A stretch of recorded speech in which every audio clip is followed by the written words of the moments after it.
The most widely published book in human history reveals that we are created in the image of God.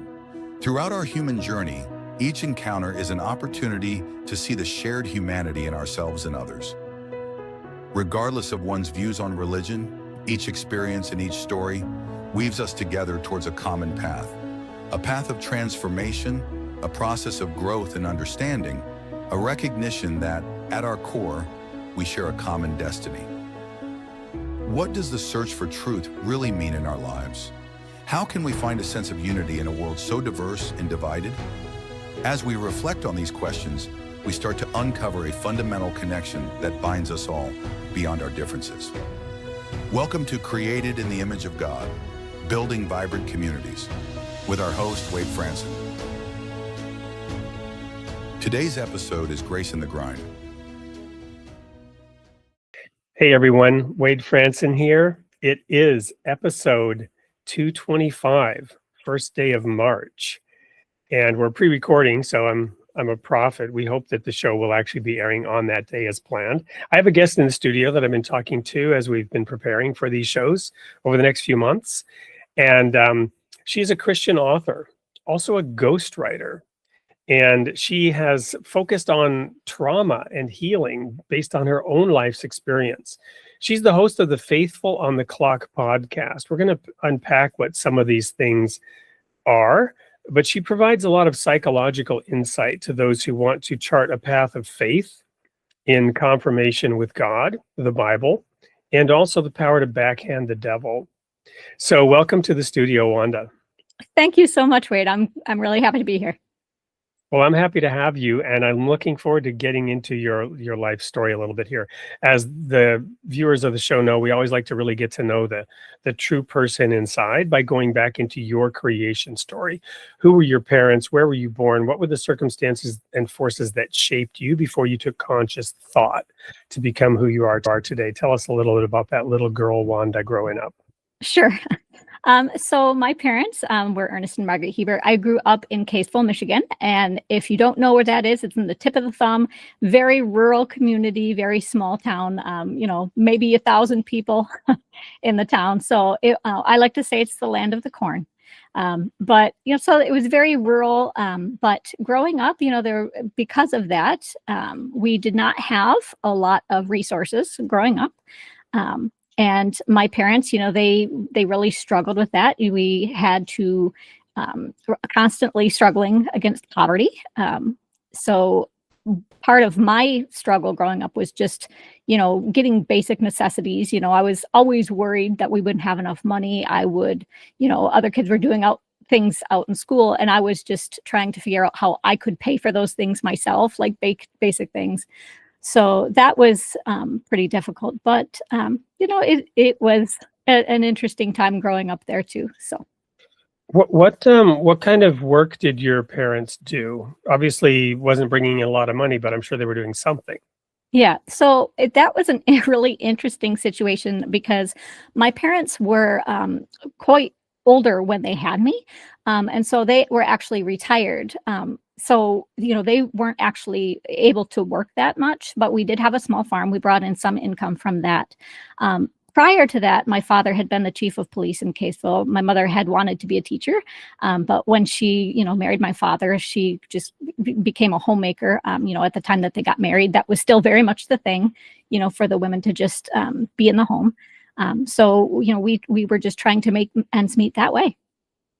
And do you have brothers and sisters that were like older mini parents for you then, if you were a child of old age? Yeah, my family tree is very complicated. My father was actually married previously, and he had 13 children by his first wife. Oh my goodness. Was there a religion involved in that? Well, he was brought up Catholic, so that did play a role in that. But then his first wife passed away, and then he happened to meet my mother. There was quite a big age difference between him and my mother, about 25 years. But then they did have me and two other siblings. So we have a full family of 16 children. I am the youngest of all of those.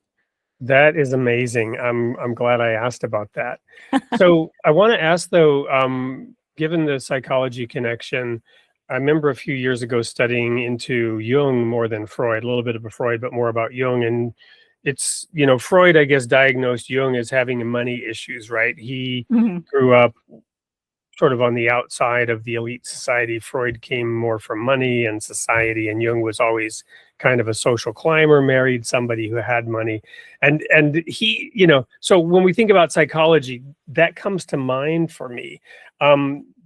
What do you think the impact, and many studies have been done on this kind of thing, but I'm curious, what do you think the impact was on you personally of growing up sort of poor, especially in an era where people were, people were doing well, incomes were rising, lots of people were becoming billionaires, this whole social justice thing, and what used to be called keeping up with the Joneses Yeah.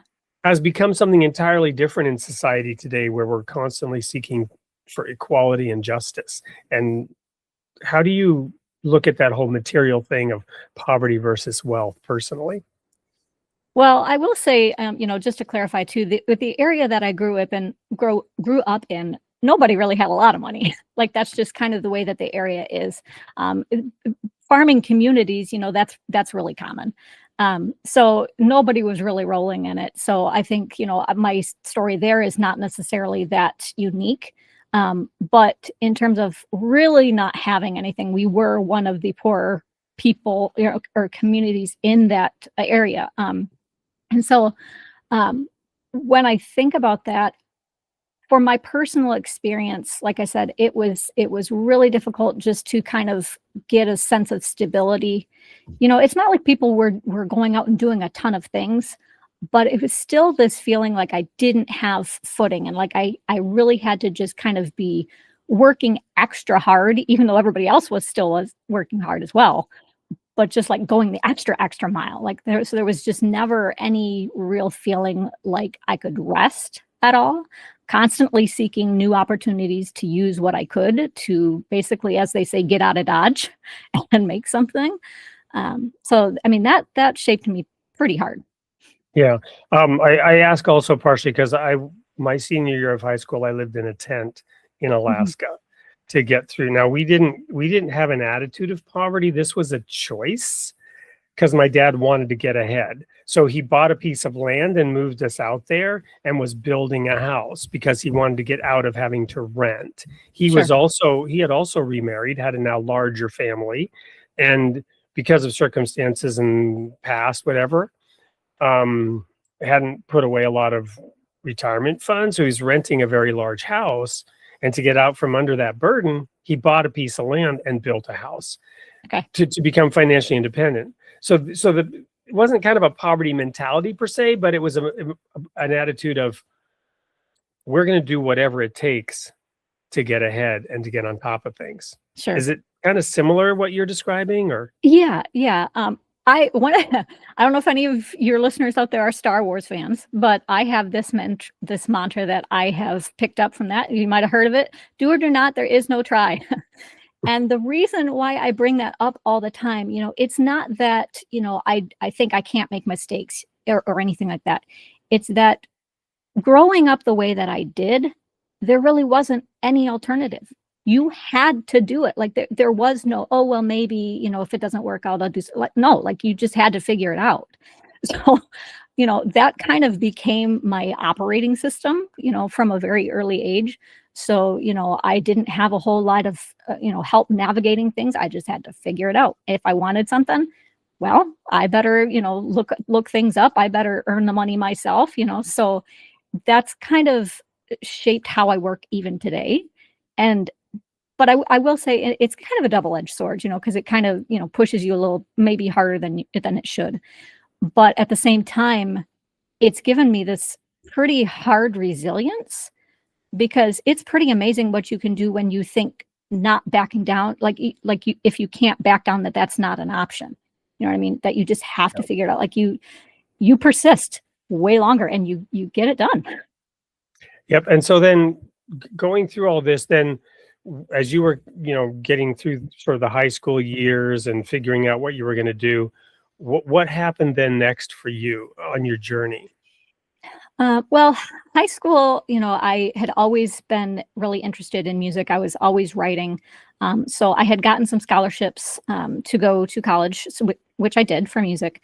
But after that, I had met my husband and we started our family pretty quickly right away. And because of that, I really needed some work that I could do from home that was flexible, because when you've got kids, that's just the reality of things. So that kind of reshaped my trajectory from, the musician side of it to really full-time writing. So I kind of set myself up with my business that way, and that's kind of how that all started. So in terms of musician, tell me a little bit more about that. What instrument or songwriting or what was that about? Well, I actually double majored. I did vocal performance and oboe performance. On the side of that, I was also going to the composition studio and, having them look at things that I was writing. So I was trying to do it all, and maybe not so intelligently. But I was just interested in so much, and I wanted to take the opportunity while I could, again, scarcity mindset of being poor. You have the opportunity, you take it. So I was there and I just figured I might as well take every advantage that I could while I was on campus. And where does the faith element come in? Well, a lot of what I was doing, even when I was back home and at my house, that really got me through some of the more difficult times that I had in that house, because there was a lot of domestic things going on, but the things that I could rely on was the beauty of all the art and all of the writing and all the music. So I really kind of like buried myself in that just to kind of cope. But that it was my coping mechanism, essentially, to just say, as long as there's this, I can be okay. Like, things aren't great, but at least I've got that, it kind of let me escape. So I was learning, about that. I was always practicing, got my mind off things. And I really, I remember, writing and listening to Bach and Brahms.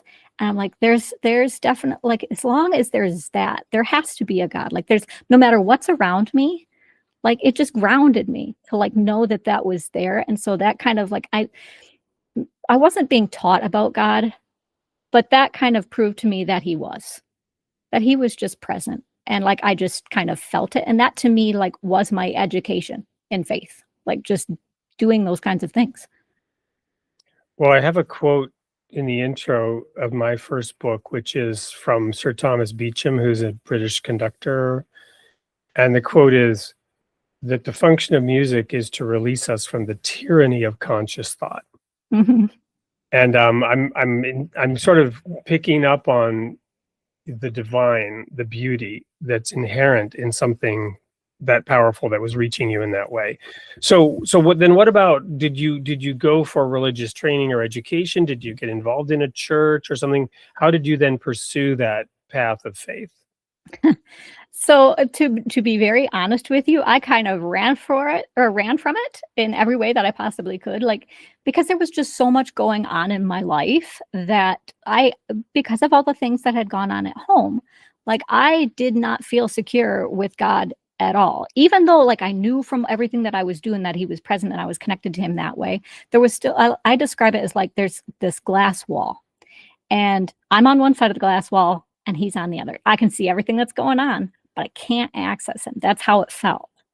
And so I didn't know, how to go to church, how to really study. So I didn't go to seminary. I didn't pursue that, even though that was a big part of like my psyche, and my desire to like just be part of something bigger. But it really was difficult for me to find my place in that way. I had to do a lot of seeking around that. What were some of the things you discovered in that seeking? That's a good question. Well, one of the things that I had always struggled with is, like I said, like that access, right? But as I'm, kind of reading scripture, I had two pictures that I kind of had to reconcile in my head. I had all the things that were going on around me in my community, in my home. But then I had, scripture and all these stories of like what love was and what God was. And I was being basically taught two different messages. And I'm like, I have to reconcile these. Like, I have to know who God was or who God is. And so I had to dig deep into the scriptures, dig deep into myself and say, what is causing this dissonance here? And it was really just, like I said, being taught two different things about who God was. I was feeling that he was one, reading that he was one, but that's not what I was experiencing. And so that's a very long-winded way of answering to say, he showed me eventually, that I had basically just misconstrued his character because of what I had experienced. And once I kind of let go of that, then I could kind of accept, all the things that Christianity essentially teaches. I'm getting the picture that it wasn't so much that you were blaming God, like saying, why are you letting these things happen to me? It's more that just ambiently in your environment, you weren't seeing evidence. Is that fair? I'm just trying to get my head around it. Yeah, I would say that's fair. It's because like I said, a rural community, there just were no resources for what I wanted to do. So it really was this feeling of being trapped and of not having, there were no advocates for what I wanted to do, just for myself in general. Like, I did not feel seen. And when you come up in that experience, I have basically this theory that if again, psychology, that we will transfer one experience to the other with people. So if we have one bad experience with somebody, we say, oh, well, the next person is going to be bad, right? So I kind of, this is, when you ask about like what I had been shown, right? I had to learn that I was transferring my experience onto God. That's, I was experiencing all these things. And it's like, you know what? Just because this person treated me this way, or I didn't have this, that doesn't mean that God's going to be that way. And that was kind of like this big, like my mind like was blown, because that was really my epiphany. It's like, oh my gosh, this is what I'm doing. What comes to mind is the story of Elijah, and I'm sure you're familiar with it, where he was standing on the top of Mount Carmel, calling down fire from heaven to show the people who the true God was. And then, killing 400 prophets of Baal, after that was all over, but then hiding in a cave. And then God appears to him and there's this earthquake and God is not in the earthquake. And then there's a whirlwind and God is not in the whirlwind. And I forget what the third thing was, great, something else different like that. And God was not in that either. And then there's a still small voice asking, what are you doing here? Yeah. And the point that I'm making with bringing this story up now is that you would think of all people that Elijah knew who God was, because he's standing on the mountaintop calling to God and having God respond and bring down fire to prove to everybody who God is. But Elijah himself, what comes to mind is how profoundly Elijah himself didn't know God at all. And none of us really know God at all. Whatever idea we have of God in our head, that's not God. That is, in fact, a graven image, a false idol, because that's not God. Whatever we think God is, I mean, I can't even understand my wife. I can't even understand women. How am I going to understand God?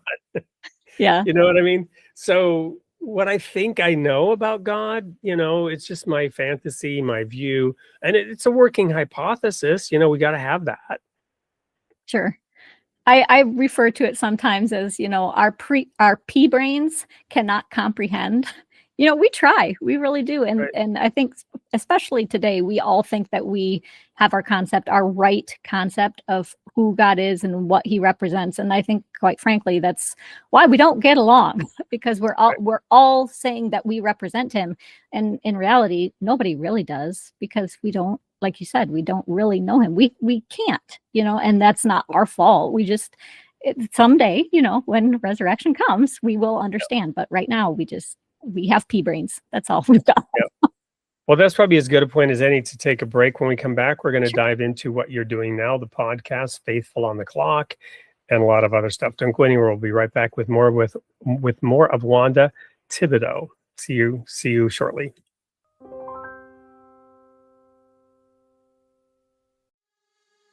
Most of us don't lose joy all at once. It gets stolen from us slowly in the middle of responsibility, calling, and survival. Wanda Thibodeaux is an author who's lived the spiritual battle. She's a guide for people who are tired of surviving and who are ready to reconnect with joy. Through her Faithful on the Clock podcast, Wanda explores what it means to live out your calling in the real world, where faith meets work, leadership, and emotional exhaustion. Her books, including Grace in the Grind and the upcoming 5-book Unstealing Joy collection, bring together psychology, theology, and trauma-informed insight to help readers reclaim joy that was never meant to be lost. Rather than offering quick fixes or shallow inspiration, Wanda creates space for healing, honest, grounded, and rooted in Scripture. Whether through devotions, essays, or courses, her work invites people to rediscover joy not as a feeling to chase, but as something to recover. Join Thibodeaux in the conversation and in the redemptive work of unstealing joy. Welcome back to episode 225, March 1st. If God willing and the creek don't rise, because we're pre-recording, on creating the image of God with Wanda Thibodeaux. Right before the break, we were talking about her emerging awareness of God being not the way that other people and other things she had experienced had been. So now bring us more up to date with moving from that place of emerging awareness and acceptance to the point where you're hosting a podcast and where you're working with others to help them use a psychological approach and the Bible to understanding the trauma and the experiences that they've had. Sure. Well, one thing that I can, kind of relate that might shed a little bit light up on it. I had an experience, when I was struggling with all of this. But my husband and I, we had gone to church. We had taken our kids there, and again, I'm still like grappling with everything that God is and whether or not I could get on the other side of that glass wall that I saw. But for whatever reason in that church, they had decided to pull out Just As I Am. And if those of you listening are not familiar, that was the altar call hymn for Billy Graham for years and years and years. But the idea in that hymn is that he's just going to accept you just as you are. And as I'm listening to that hymn, like I just basically lost it because I had this kind of epiphany then that the reason why I was struggling so much is, like around my family and around my dad and all of those things, like I was struggling like with my dad thinking, oh, well, if I could just reconcile him. And I had this idea, well, I can't like forgive my dad for all the things that happened, right? I can't, like, why would God forgive him just as he is, right? So all of that like kind of welled up. But then I kind of thought to myself, you know what? It's not about my dad being accepted just as he is. I mean, it is, but it's understanding God just as he is. So like I was focused on the wrong person, and that's why I said like understanding God's character. And then that basically led to this basically uncoupling of my dad's character from God's. So again, that was another epiphany moment for me. But in terms of how that pivoted, that moment was really that moment where I'm like, everything that I thought about God before, I can let go of. Like that's kind of what, like when there was a crack in the glass wall now, right? Where I could start getting past it. So then I'm like really starting to say, okay, well, maybe I can actually like start believing I'm worth something. Maybe I can start believing that I can like share his message. Maybe I can like do some of these things. And at the same time, I was doing a lot of writing for business professionals. And so eventually all of that turned to say, you know what, I can't just write books for thought leadership anymore. I mean, that's okay. It pays the bills. But I have to like use these gifts to bring his messages out there. I want to work with people who are designed, or, and called to build his kingdom. So that fundamentally shifted what I was doing. That's powerful. Full confession. That's what I believe this show is doing. One of many people who are making a small contribution to building the kingdom, bringing people together, talking about these things, understanding each other. We live in a confusing babel of ideas, right? The Tower of Babel, and everyone speaking a different language, talking past each other from the perspective of their echo chambers and their insistence that they are right. And there's no real unity.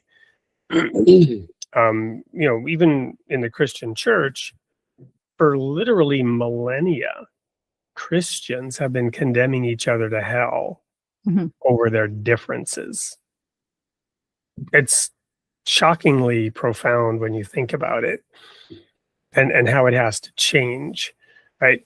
It's and theologically,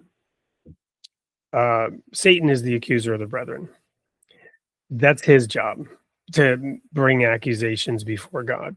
So, you start getting into that, you're doing the work of the devil. Yeah. You're not doing the work of God, which is to forgive and bring people together and to bring about reconciliation. I just drafted a script for a video that we're working on, in which I kind of wrestle with that, because Jesus said, I come not to bring peace, but I come to bring a sword, right? But then in Luke chapter 2, at the beginning, when Jesus is born, the angels sing, or it doesn't say they sing, it says they say. The angelic chorus says, glory to God in the highest, peace on earth and goodwill towards men, right?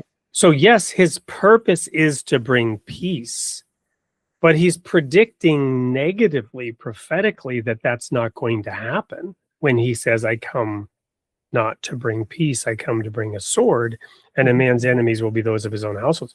It's kind of like in the book of Genesis, where God pronounces a curse on Adam and a curse on Eve. It's not that he's pronouncing a curse. It's like, this is now the result. This is the cause and effect, right? He's not saying, I will make sure that you have pain in childbirth. I will make sure that you desire your husband. I will make sure that he rules over you. And Adam, I will make sure that the earth brings forth thorns and thistles. And I will make sure you have a hard row to hoe. No, he's not saying that. He's saying, because of what you've done, this is the result. Yeah. It's cause and effect. You've chosen the school of hard knocks. Good luck with that. Yeah. Well, I am glad that you brought that up, though, because, I remember one conversation in particular with my dad. And basically, it was a heated conversation, but it is one of the few where I actually stood up to him. But in that conversation, I remember one of the things that I said was that respect is not something that is just, you can demand it. That respect is an earned thing. And again, when we talk about like these big moments, that was a big moment in my life too, because at that moment, I was like, you know what? He is an authority figure. He's my dad, and he's also wrong. He's also wrong. You know what I mean? And so like that kind of set me on a different trajectory too, where it's like, I can understand that just because people are, like I said, in positions of authority, that doesn't necessarily mean that they are right. And I know from my own experience, when you stand up for what is right, people aren't necessarily going to like it in your own house. Like they aren't going to like it. It was hard.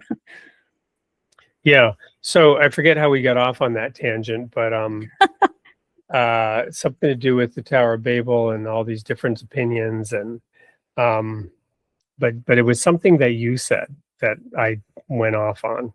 We're that's okay. But tell me a little bit about your podcast then. How did I'm curious, what is Faithful on the Clock? Where does the name come from? What does it mean? What's the focus? Yeah, sure. So like I said, it's after I kind of switched into like this faith oriented, that's really what I wanted to do and the way I wanted to work. Having worked with all of these business professionals, the one thing that I noticed is how stressed and unhappy a lot of them were. And the other thing was that so many of them, part of the reason they were unhappy is because, in my opinion, they were chasing the wrong goals. Like they were chasing the money, they were chasing the fame, they were like all of the things of the world. And some of them, don't get me wrong, there were some of them who really wanted to live their faith. And I remember this one call I was on, and fortunately, the call that I was on, we were all believers there.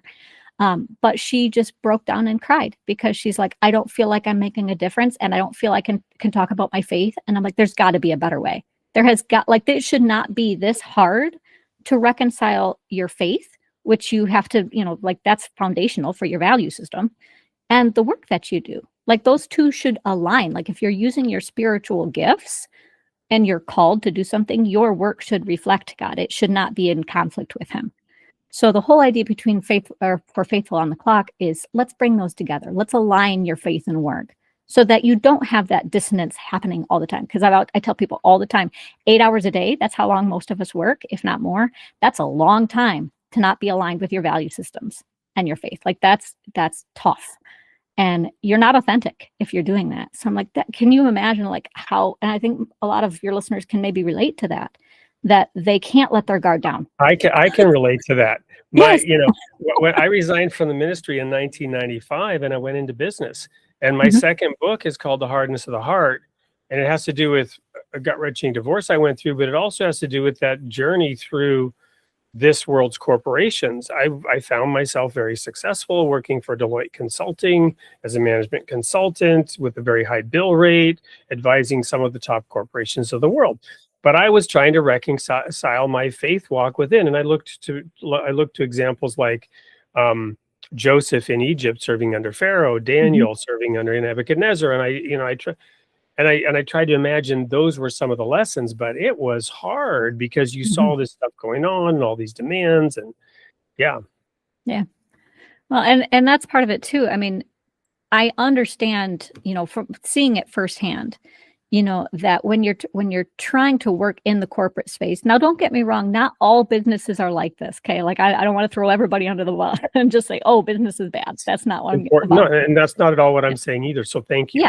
Yeah. It's just that I understand that from a practical side, professionals and especially those in the C-suite, they are under enormous pressure from shareholders, from the customers. Like they are always trying to do more with less. Like it's very, very hard. And so even if they want to live their faith, they have all these external voices screaming at them to not do it that way. So it's not even just a matter of like whether they can handle it and like direct things. It's like they've got all of these other pathways and forces on them to say, no, you've got to do it the way of the world. And that's so I guess what I'm trying to say is like, it's not just like one-on-one interpersonal conflict to say, oh, well, I want to do it this way and you want to do it. No, it's like this whole cultural thing that you got to get past. It's hard. Yeah. And it's beyond culture. It's also infrastructure, right? So if we look at your situation growing up, and we haven't even gotten into, and I don't know if you want to share any of the details of the actual circumstances and trauma, but let's just use the word dysfunctional. Sounds like it was dysfunctional, right? And that's more than accurate. You were the youngest of this whole system of people that had been doing this dysfunction for quite a long time, and your arrival wasn't going to change any of that, right? Nope. So now we look at these captains of industry, right, whoever they may be, even an Elon Musk, right, or dare I say it, Donald Trump, or any of these people, Bill Gates, whoever you want to pick and choose. We think of them as being almost godlike, right? But they're not. They're just people, and the forces and the circumstances and the global dysfunction that exists, they're not going to change it either. They're not going to change the global dysfunction. They're not going to radically rewire the system of systems. I remember when the economic collapse came in 2009, I was working at Countrywide doing strategic planning, and Angela Mazzillo was the CEO. I don't know if anyone here remembers who that was. I used to ride up and down in the elevator with him, and I did strategic planning for a company. He was on the cover of Time magazine, January 2009, as the #1 cause of the economic meltdown. He was Angelo Mazzillo. I knew him personally. I knew his business model. I was part of the strategic planning team helping that company grow from what was it, 20 to 60,000 employees or whatever it was we were doing. He was ringing the bell on Wall Street. He was just a cog in the wheel, right? But and then President Obama came in and he had to handle this, and I gave him actually an A- for handling this, because people don't know how close the world was to true economic meltdown. The entire supply system of the globe, the supply chain of the globe, all the manufacturing of all goods was about to seize up, like a car driving down the freeway at 120 miles an hour, and suddenly the engine seizes up and comes to a screeching halt in a ditch. The whole world's economy, and you don't just bring out jumper cables to restart that. Yeah. Right? Yeah. I mean, So- oh yeah. Yeah. That's how close we were to this vast system that we built, this system of systems that is today's global economy, on which people's jobs and food and delivery of milk depends. And if the engine seizes up and it all just suddenly stops, and you don't have gas and you don't have food in the stores, Right. and everybody loses their job because every business goes bankrupt. Mhm. Now, you don't just jumpstart that again. Yeah. We were that close to that happening because the entire financial system of the world was in free fall. Yeah. And so within that context is what some of these forces of these executives that you're talking about are dealing. And you can have all the faith you want. You can try to do it God's way all you want. You ain't fixing that. Yeah. Well, one thing that I try to communicate to people all the time is that it's big, don't get me wrong. But again, do or do not, there is no try. And when you are up against things like that, when you have to find the way, you realize that in its own way, things are figure-outable, but you have to be willing to tackle it. You can't just back away from it. And I think part of the reason that this kind of stuff continues is because people are not willing to say, I can take this little part of it and deal with this little part. Maybe we can't fix the whole thing right now, but I can do what I can do, and I can tackle it. Let me address. I agree with you 100%. What I'm getting at is that some of the people in Countrywide, Angelo Mazzillo himself and others, people made choices to go to the right or go to the left. Sure. And your personal, Tracy Chapman has this great song. She's the girl that wrote Fast Car. Everybody knows that song, hopefully, because some country singer made it famous again a few years later. But she also does this beautiful rendition of this song. The refrain is, all that you've got is your soul. Mm-hmm. All that you've got is your soul. So in those moments, that's what matters. And your decision may be to resign from your job. Oh yeah. Yeah. Right? You can't fix all that. But you have to, what you're addressing, Wanda, is the truth and the integrity that we have to remain true to ourselves. Oh yeah. Well, I mean, some of that too, I think, is realizing that you do have the strength through God to meet the resistance. Like you have the capacity through him to build what he wants you to build. And just being willing to say, well, what is it that you really want me to do? If it's not in this, normal corporate structure that we do, okay, well then show me the way, but just being willing to even entertain that idea. I think a lot of people, they choose to believe that it's just too big and that they can't even go that way. Does that make sense? It makes total sense. So does this have anything to do with that phrase that's not quite visible behind you on the wall, backhand the devil? So that is actually, I'm really glad you brought this up. Thank you. So it says, be joyful, backhand the devil. And that is it is the, basically the marketing for this book that I'm in the progress of writing. But this is oriented around trauma survivors. And the whole idea is that the devil is always wanting to steal our joy. He's always wanting to hurt God. But God is joy. And if we can stay connected to him, right? If we can, because there's spiritual warfare all over the place, but connecting to our joy, that is the battle, because if you lose your connection to joy, you lose your connection to God, like, because joy is his character. You lose your sense of who he is and like what he's got in store. So Satan's biggest lie is that there is no joy, you're not worth it, like the world just stinks, right? And so he tries to steal that all the time, whether it's from trauma or whatever is going on in your life. And if he can disconnect you from that, he disconnects you from God. I truly believe that that is what is going on. So if you fight that and you say, I'm going to fight with everything I am to maintain my joy, you backhand the devil. You say, nope, not today. Right? And you just backhand the devil.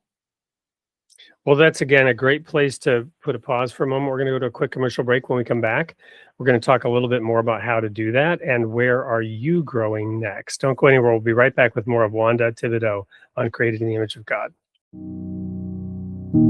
In a world where faith takes root and blossoms, comes a journey of growth like no other. Blooming for Christ, a captivating exploration of spirituality and the remarkable parallels between a plant's journey and our own.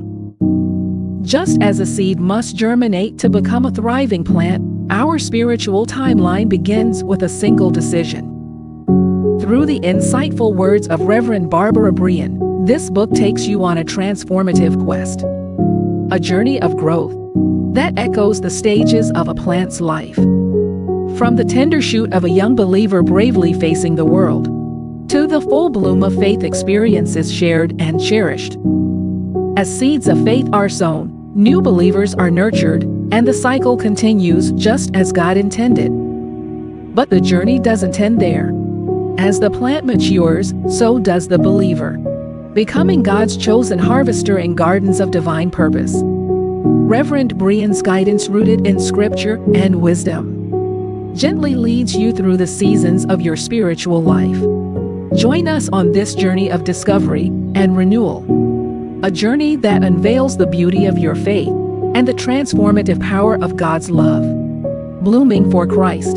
Embrace your season of growth and let your faith bloom. Available now.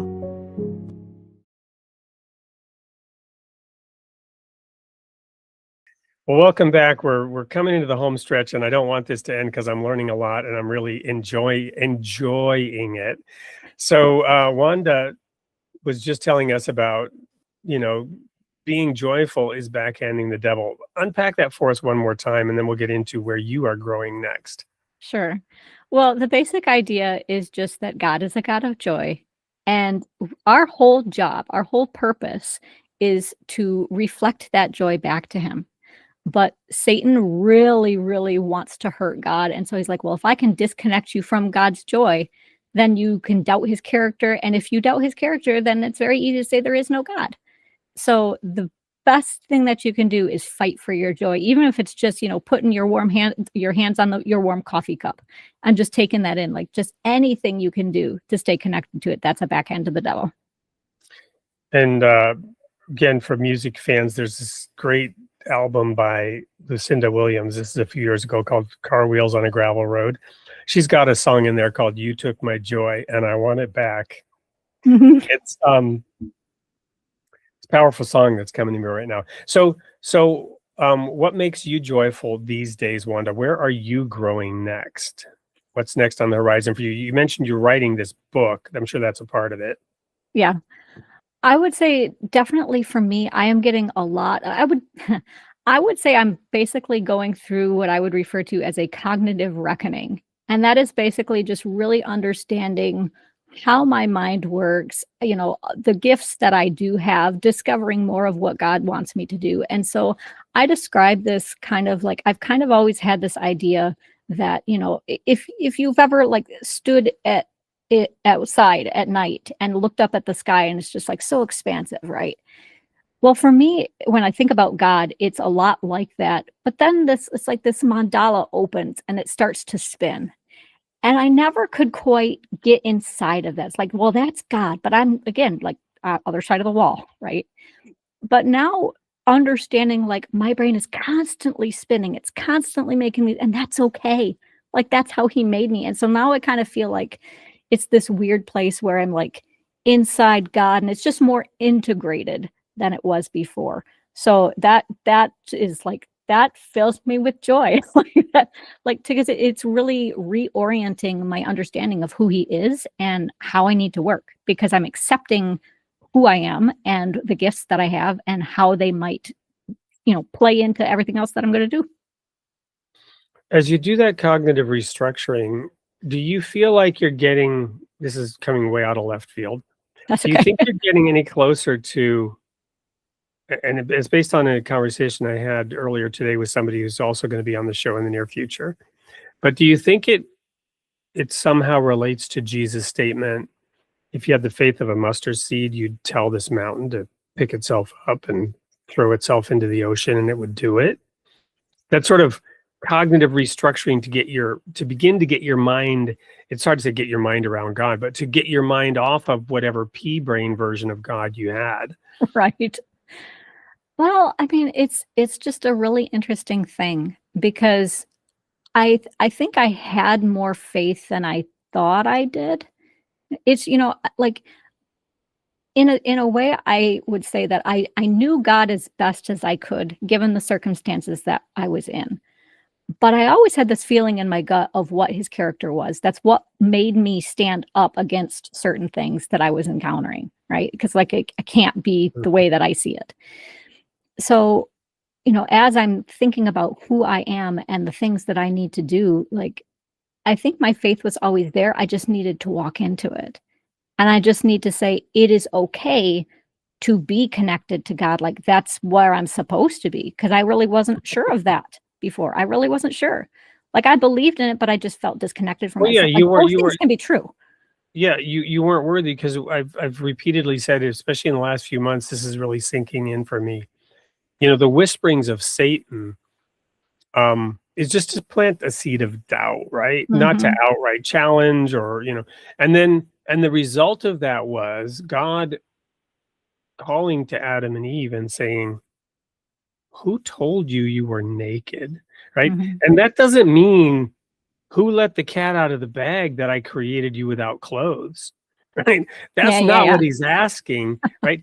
He's asking who made it seem like a bad thing that I created you the way I did. I'm glad you brought that up too, because for me personally, like, and I again, like, I do a lot of psychology work, but learning to do that and just say, where did it come from, is huge for people, especially with people from trauma. Now, sometimes you can't necessarily pinpoint things, but even the willingness to say it came from somewhere and I have to figure that out, just to be able to question even what you are believing, to say maybe there's an alternative. Because then if you're so stuck on it has to be this way, you're not going to question it, right? But if you can at least start to say, maybe that they weren't right. Maybe all this stuff that's floating in my head, maybe it's just this thing I've had on repeat. And I can put another tape and track on that to play. That's where things really start to change. So I've mentioned my books. I wrote a trilogy, and there's this song by Leonard Cohen called Anthem. And okay, obviously I'm getting more popular references than Bach and Brahms. And what was it, Brahms that you said? No, it was Bach and somebody else. That's okay. I'm used to that. So. Yeah, no, it's cool. I mean, I like classical music too, but so his song Anthem has 3 choruses and 3 verses, and the verse 1, 2, and 3 prefaces each book. Verse 1, verse 2, verse 3. But then the chorus is the same, and this is how the chorus goes from Anthem: ring the bells that still can ring. Forget your perfect offering. There is a crack in everything. That's how the light gets in. Yeah. Whatever idea you have of what's true and what's right and what's good and what is God, especially in your head, Our heart is a lot more vague, and maybe our heart kind of has it right, maybe. Yeah. But whatever we have in our head, it has to crack open for the light to get in, because we have these hermetically sealed belief systems. Yeah. That are self-referential, and we've got protective mechanisms that protect what it is that we believe, confirmation bias or whatever version of it, and so, you have to be willing to ask, where did that come from? Where did that belief come from that I have?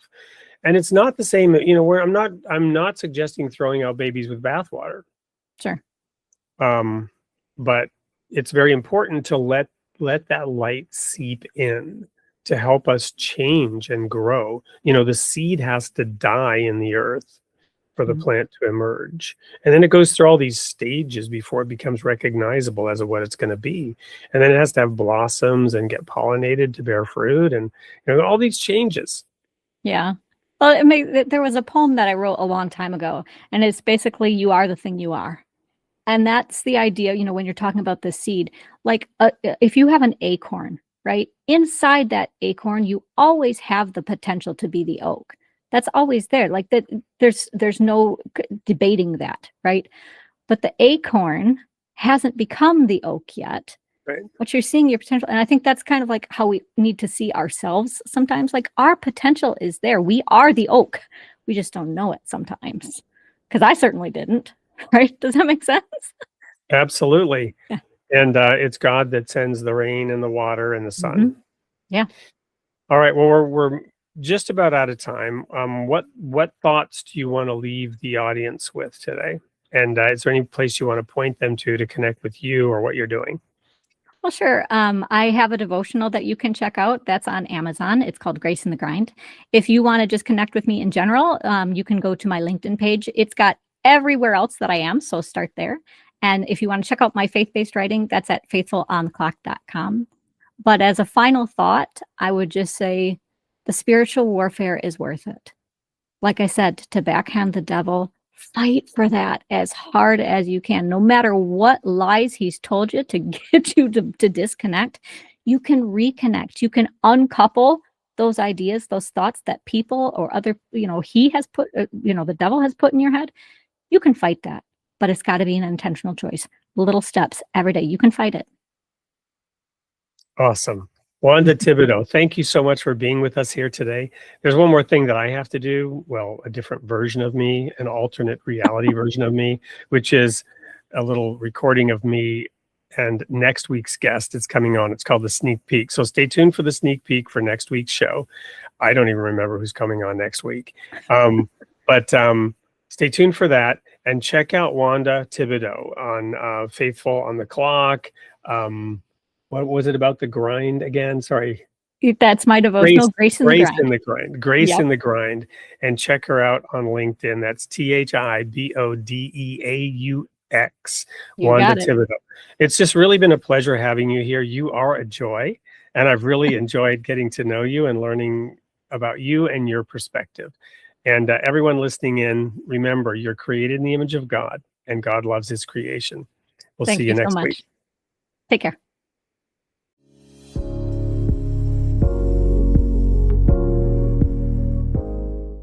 So what was it like growing up, Derwin? Yeah, so, well, first of all, I didn't actually go by Derwin until probably age 21 when I was in the National Football League. So my birth certificate, my name is Derwin Lamont Gray, but I grew up as Dewey.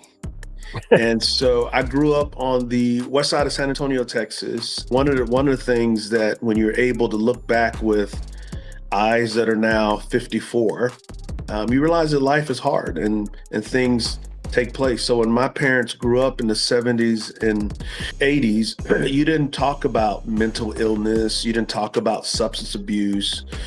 Poor areas around the United States were flooded with crack cocaine, heroin.